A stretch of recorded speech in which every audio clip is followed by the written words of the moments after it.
It was as if time had frozen. The light rain that began to fall seemed to have no effect on the stiff bodies of the people around the coffin. Midnight, the dark brown horse, stood motionless like a statue, its muscles tense, its eyes locked on the open coffin. The muffled and fragile sound of crying continued to echo, a lament so human and yet so alien that it made Marianne's heart tighten in her chest. She took a hesitant step forward but stopped. Something about that sound seemed to touch a deep place in her soul, a place she didn't want to revisit. Hank, the gravedigger, looked at his trembling hands before daring to take another step. His thoughts were a mess. "I've buried more people than I can count," he muttered to himself, trying to summon courage. Never seen anything like this. Never.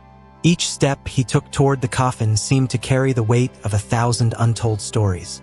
When he finally reached the side of the coffin, he stopped, took a deep breath, and leaned in to look one last time.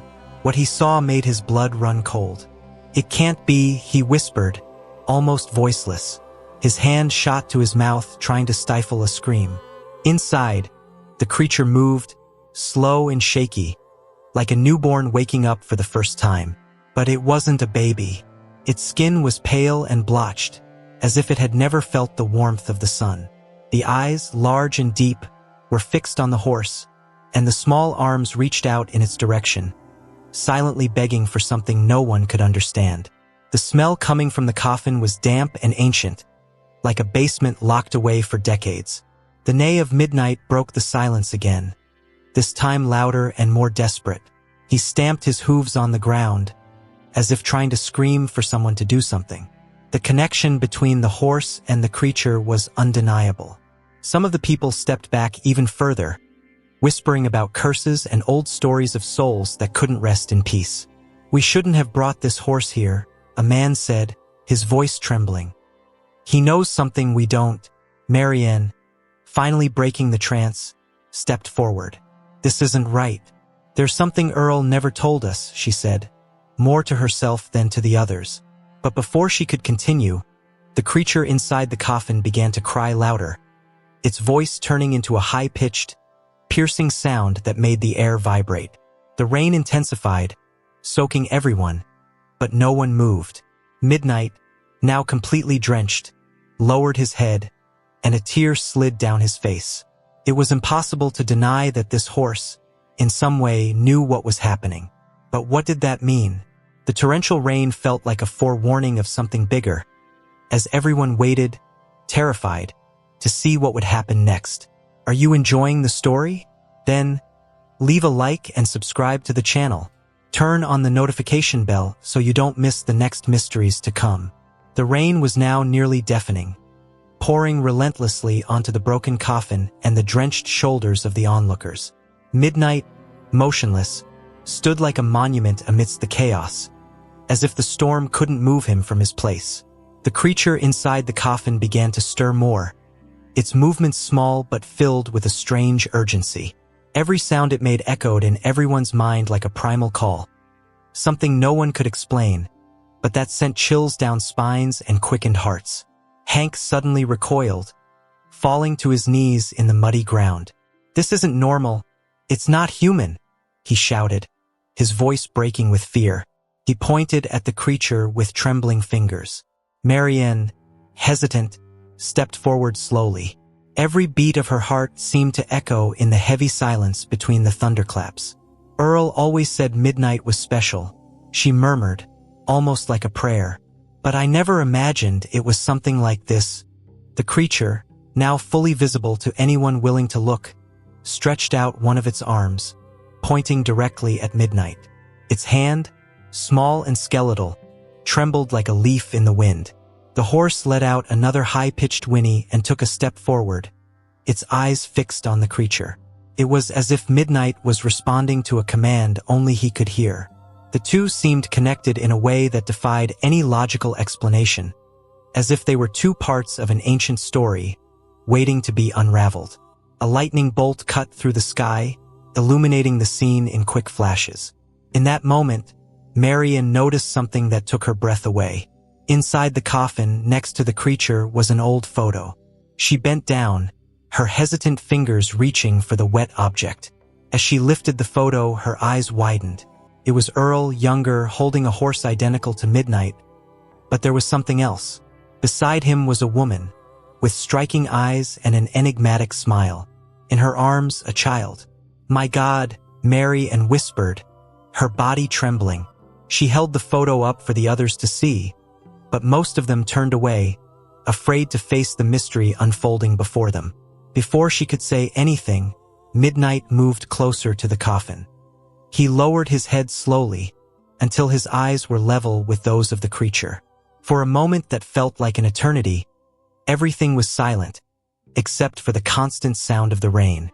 Then, as if guided by an invisible force, Midnight gently touched the creature's face with his muzzle. The silence after Midnight's touch seemed to swallow the entire cemetery. The rain, which had been pouring fiercely, began to soften, turning into a gentle drizzle. The creature, curled up and fragile, took a deep breath as if feeling the air for the first time. Its large, shining eyes met Midnight's, and in that moment, something invisible but undeniable passed between them. It was as if a silent conversation was happening, a dialogue between two souls who had shared a long-lost secret. Mary Ann, still holding the photo, fell to her knees beside the coffin, unable to look away. Her thoughts were a whirlwind. Who was the woman in the picture? And how did the child connect to what was before her now? Her mind drifted back to the nights when Earl, always reserved, would share fragments of stories about his life.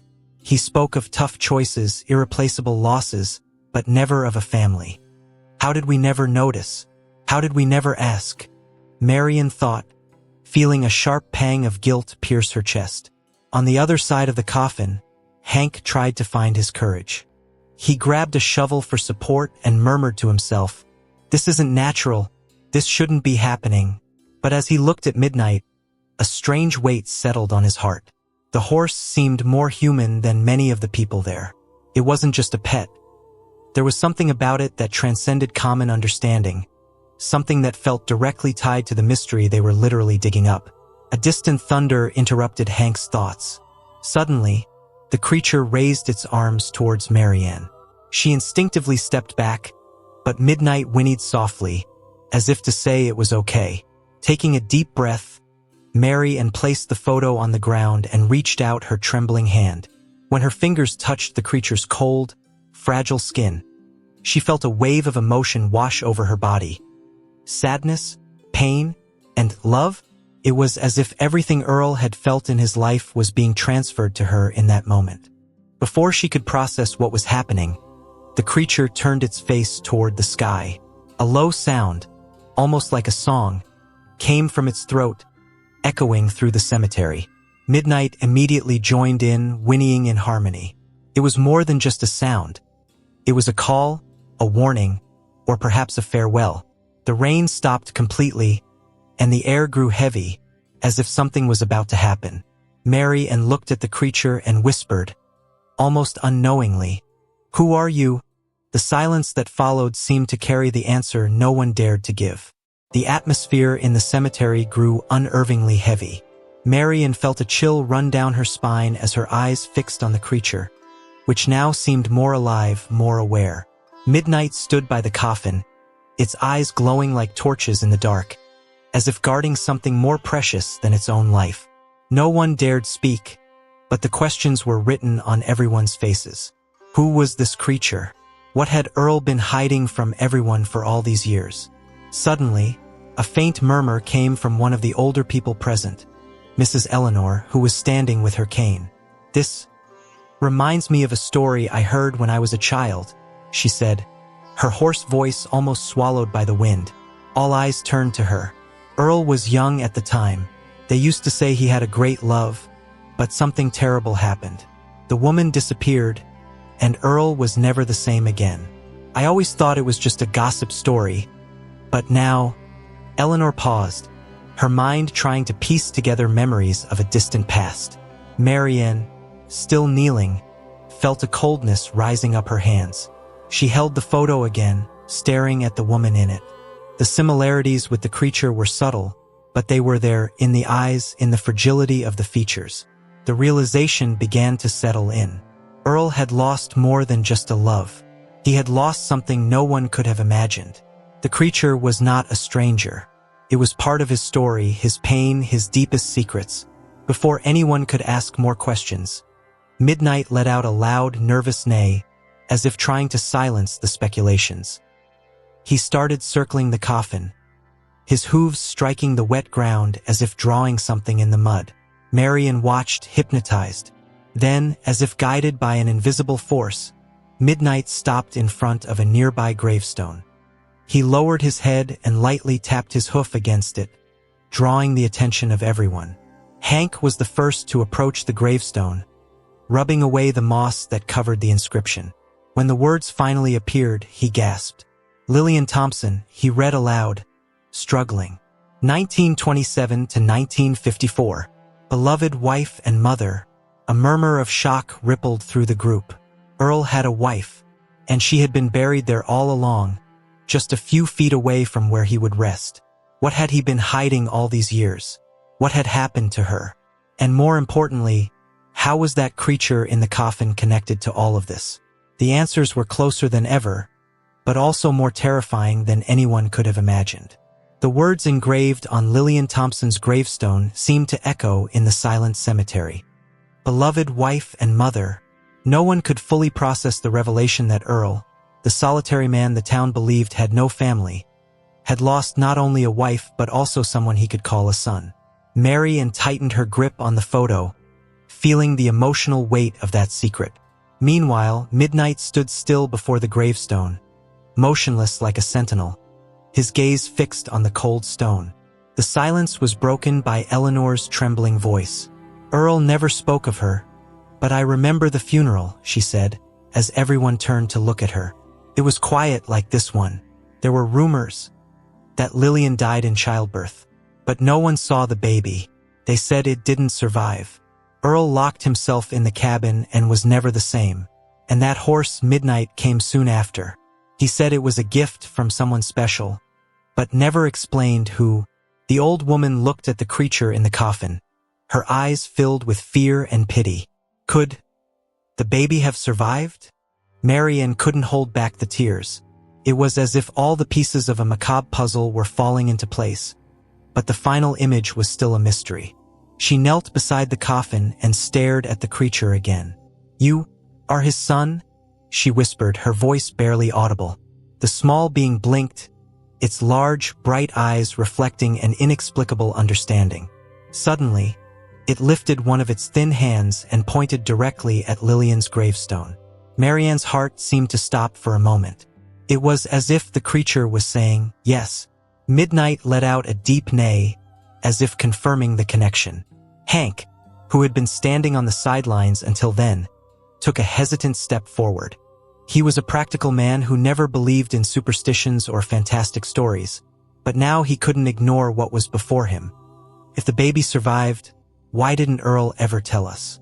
Why has he kept it hidden all this time? His question hung in the air like distant thunder, unanswered. As everyone pondered, a muffled sound began emanating from Lillian's gravestone.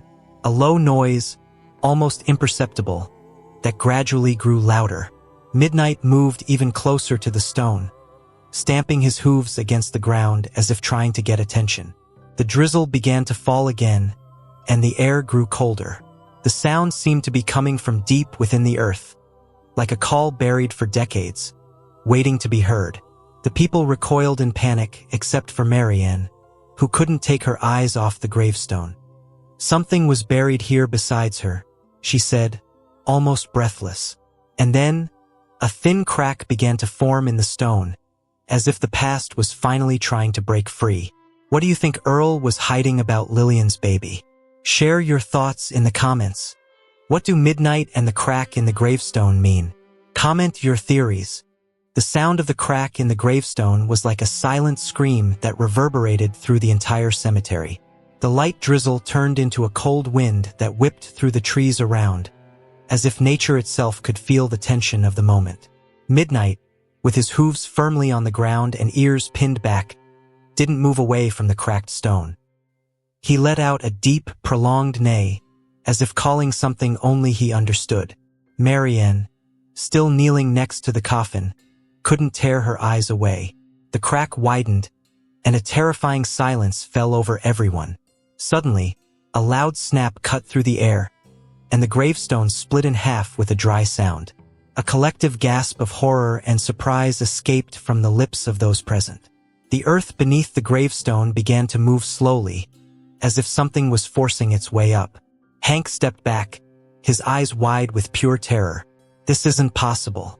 This can't be happening," he muttered, trying to convince himself it was just his imagination.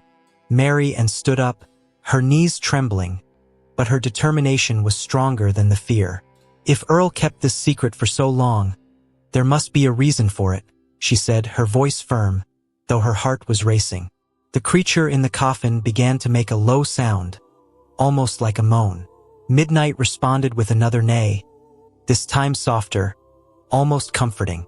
The two seemed in sync, as if they were waiting for the same moment. The earth beneath the gravestone finally gave way, revealing something that made everyone hold their breath. A small wooden chest, corroded by time and moisture, slowly emerged from the ground. Midnight immediately approached, lowering his head and sniffing the box as if he recognized its scent. Marianne, with trembling hands, knelt again and began digging around the chest. When she finally pulled it out, she felt the symbolic weight of what she was holding.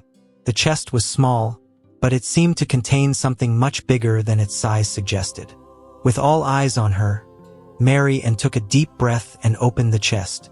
Inside was a collection of carefully organized items: an old diary, a faded baby blanket, and a small silver medal with a name engraved, Ethan.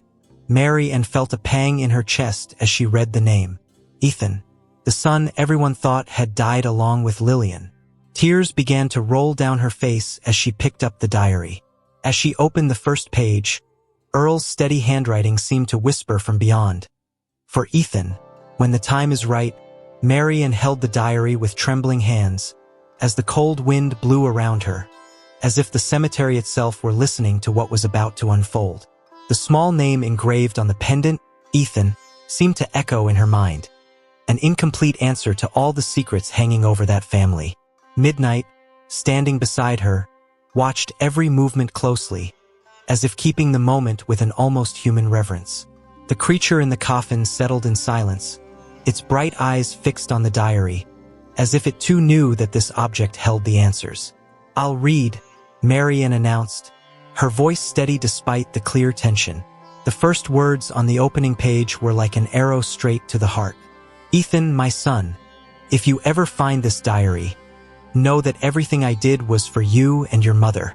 Forgive me for not being strong enough to face the truth." She paused, swallowing the lump that formed in her throat. The people around her didn't dare interrupt, the silence broken only by the sound of the wind and Midnight's soft whinny, as if encouraging Marianne to continue. The next pages told a heartbreaking story. Earl described the early years with Lillian, a love that defied everything. But happiness was interrupted when Lillian became pregnant with Ethan and fell ill soon after. "The doctors said there was no hope," Earl wrote, "but I refused to believe it. I did what any desperate man would do. I sought help where no one else dared." The diary mentioned an unknown healer, someone Earl had found at the edge of the forest. He promised to save Lillian and Ethan, but the price would be high. "I didn't know what I was doing," the diary continued. "The healer said that Midnight would be the guardian, that he would understand what no man could. I accepted, without questions, only hoping to save my family. But when Ethan was born, something was wrong. He was different. He couldn't live in the world like the others." The healer came back, saying that Ethan should be kept a secret, protected. Lillian couldn't bear to see him like that. She left, and I stayed to take care of our son alone. Marianne closed the diary, tears streaming down her face. The weight of Earl's sacrifice was overwhelming. Midnight, the horse everyone saw as just an animal, was the link between Ethan and the outside world, the guardian the healer had prophesied. "Ethan never died," Marianne said, her voice faltering. "Earl hid him. He protected him.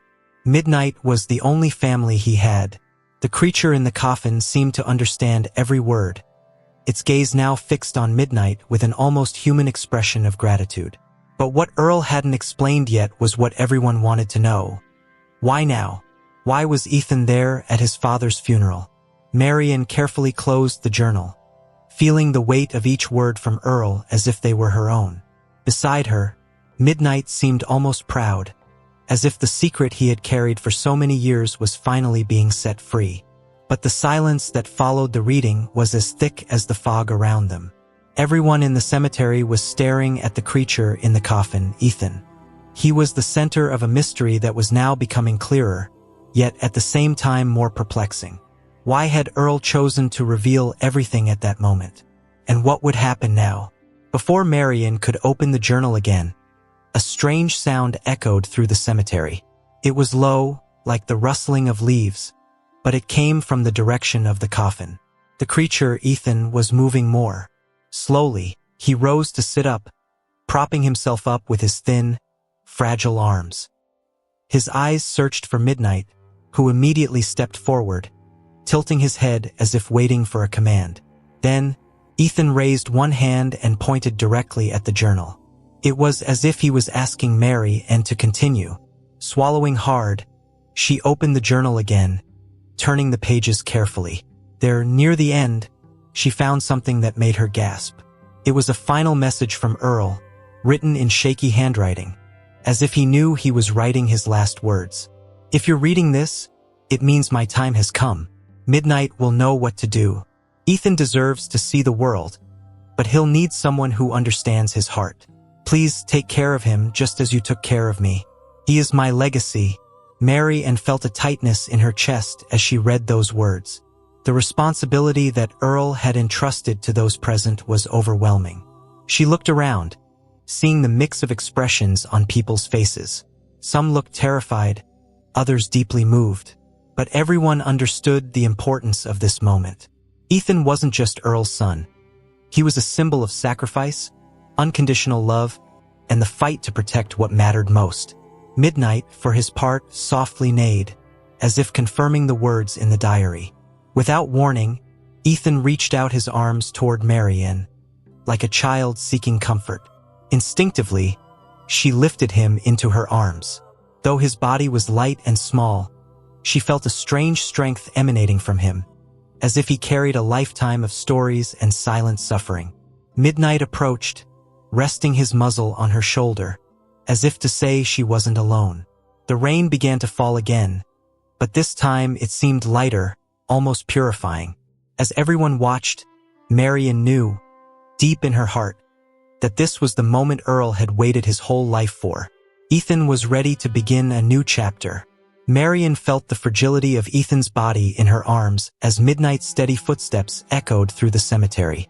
The rain now fell in soft drops, turning the earth around them into a mirror that reflected the faint glow of the moon. The people, still in shock from the revelations, stood motionless, their eyes filled with a mix of fear and reverence. Midnight seemed to lead the moment, walking slowly out of the cemetery as if signaling that the time for questions had passed and it was time to act. As she walked, Marian could hear the murmurs around her. "What will we do with him?" asked a man with a trembling voice. "Is it safe to let him live among us?" Old Eleanor raised her voice, her deep tone echoing like distant thunder.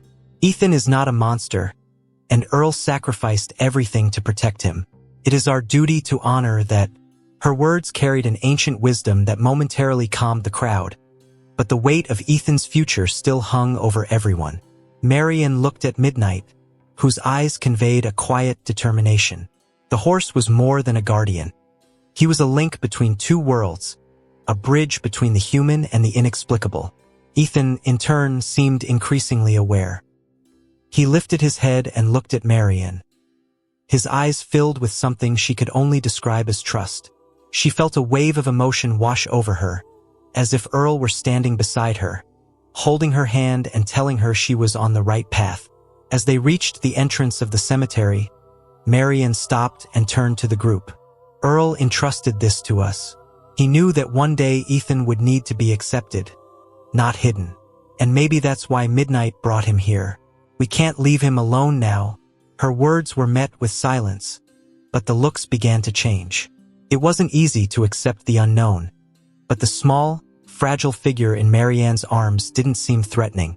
In fact, she was a symbol of what everyone feared to face: the weight of protecting the vulnerable. The wind carried with it a low sound, almost like a whisper. Midnight softly neighed, as if to reinforce Marianne's words. Ethan reached out one of his hands toward the group, a gesture that could be interpreted as a request or as a thank you. Marianne felt a warm tear run down her face. She knew the path ahead would be difficult, but there was an unwavering certainty in her heart. Ethan had a chance to find a place in the world, and that place would start with her. The walk back along the muddy trail was marked by a heavy silence. Marianne, holding Ethan in her arms, felt the weight not only of the small body but also of the responsibility now resting on her. Midnight walked beside her, his steps steady and his gaze watchful, like a silent protector. The others followed at a distance, as if they needed time to process what they had just witnessed. Despite the light rain, the air was thick with anticipation, as if fate itself was waiting for the decision that was about to be made. When they reached the entrance of the small cabin where Earl had lived for so many years, Marianne hesitated. The old wood seemed more worn than ever, as if it had absorbed decades of secrets and pain. Midnight stopped beside her, giving a low whinny, almost as if to encourage her. She took a deep breath and crossed the threshold. Inside, the familiar smell of damp wood and dried herbs surrounded her, bringing memories of Earl, his rough laugh and his incomplete stories. Now, it was up to her to finish the narrative.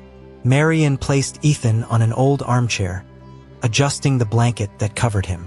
Her eyes were fixed on him, searching for answers that the little being might not be able to provide. Midnight stood next to the chair, like a watchful shadow. People began to enter one by one, filling the cramped space with uneasy silence. Finally, Hank, always the most pragmatic, broke the silence. If Earl trusted him, then I think we can too. But we need to know how to take care of him. His voice was deep but not hostile. It was a start. Eleanor, with her cane creaking on the floor, took a step forward. That journal you found, Marianne, maybe there are more answers in there. Earl knew what he was doing. All of this was planned for years. I don't believe he would have left Ethan helpless. Marianne nodded, picking up the journal once again. Her hands trembled as she flipped through the yellowed pages. Among the texts she'd already read, she found a section marked with a red ribbon. Opening it, she discovered detailed instructions on how Ethan should be cared for, as if Earl had prepared for this moment from the very beginning. Earl's words were clear and moving. Ethan needs more than protection. He needs acceptance. Teach him to trust. Show him what it means to be loved. Midnight will be his guide, but he will need a family. If you're reading this, I know you are capable of giving him what I never could. Marianne closed the journal, her heart heavy. She looked at Ethan, who now seemed relaxed, then at the people around her. He's not just my responsibility. He's all of ours. Let's honor Earl's sacrifice. Let's give Ethan the life he deserves. The cabin fell silent for a moment before a murmur of agreement spread. And in that instant, Marianne knew that Ethan's future wouldn't be easy, but he would no longer be alone. If this story touched you, leave a like, subscribe to the channel, and share it with those who love emotional stories. Your support helps us bring more content like this. See you next time.